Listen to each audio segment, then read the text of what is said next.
আজকে গণতান্ত্রিক বাম জোটের একটা বিক্ষোভ কর্মসূচি ছিল যমুনা অভিমুখী। আমরা কিন্তু সকাল থেকে ওনাদের সাথে কিন্তু আমরা যোগাযোগ করেছি, নেতৃত্বে যারা আছে তাদের সাথে কথা বলেছি। এখানে রতন ভাই আছে, এখানে রহিন হোসেন প্রিন্স ভাই আছে, ওনার সাথে কিন্তু আমি সকালেই কথা বলে নিচ্ছি এবং ওনারা বললো যে আমরা আজকে শান্তিপূর্ণভাবে করব। এখানে যে কাকরাইল মোড় যেটা আছে, আগের যে সিনেমা হলের যে মোড়ে, আপনারা ওইখানে আমাদের বাধা দিন, আমরা ডান দিকে, যেটা যে এই পাশটা ডান দিকে আমরা ঢুকে যাব, চলে যাব।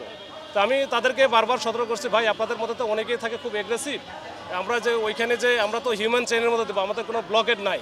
তা আপনারা আমরা যখন ব্লকেটটা দিয়ে হিউম্যান চেইন দিব বা আমরা যখন দাঁড়াবো তখন প্লিজ হচ্ছে ধাক্কা থেকে করা দরকার নেই, আপনারা ডান দিকে চলে যান, যেহেতু আপনার সাথে আগের থেকে আমাদের একটা সমঝোতা বা কথাবার্তা হচ্ছে।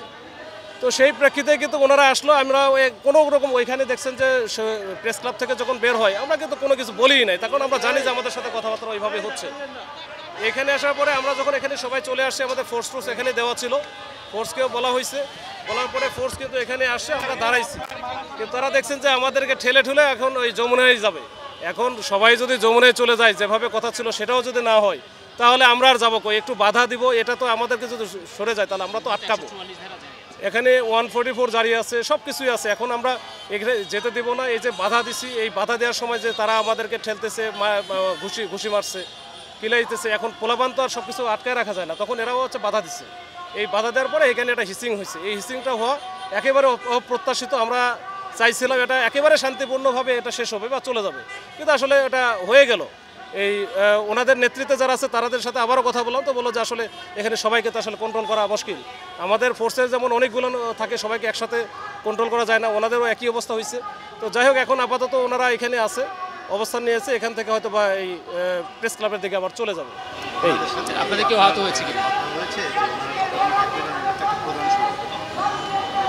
হ্যাঁ, এটা ওনাদের সাথে ওনারা বলছিল যে এখানে যখনই আমরা বাধা দিব তখন ওরা ডান পাশ দিয়ে, মানে হাতের বাম দিয়ে ওরা চলে যাবে প্রেস ক্লাবের দিকে।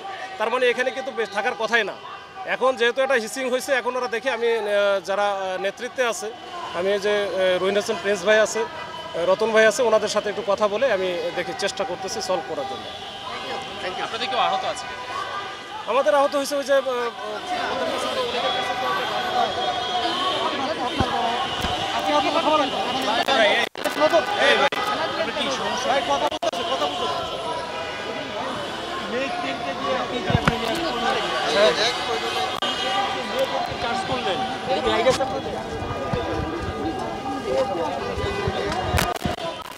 এখানে বিক্ষোভকারী দেখেন ম্যাক্সিমামই ছেলেই আছে। এখন বিয়ের মধ্যে মেয়ে আছে কিনা আমার জানা নাই, আর আমাদের তো মেয়েও আছে। এখন এর মধ্যে যখন একটা ধাক্কাধাক্কি হয় তখন আসলে বোঝাও মুশকিল। এখানে একটা ওপেন প্লেস, এখানে তো আমরা একেবারে প্ল্যান করে মানে সুনির্দিষ্ট ওয়েতে নাই, ডিসিপ্লিন নাই, কোনো কেউই ডিসিপ্লিন নাই। এখন এইটাই হচ্ছে সমস্যা। এখন তো গাড়ি চলতেছে, রিক্সা চলতেছে, আমাদের ফোর্স আছে অনেকগুলো, তাদেরও অনেকগুলো আছে, এর মধ্যে মেনটেন করা মুশকিল।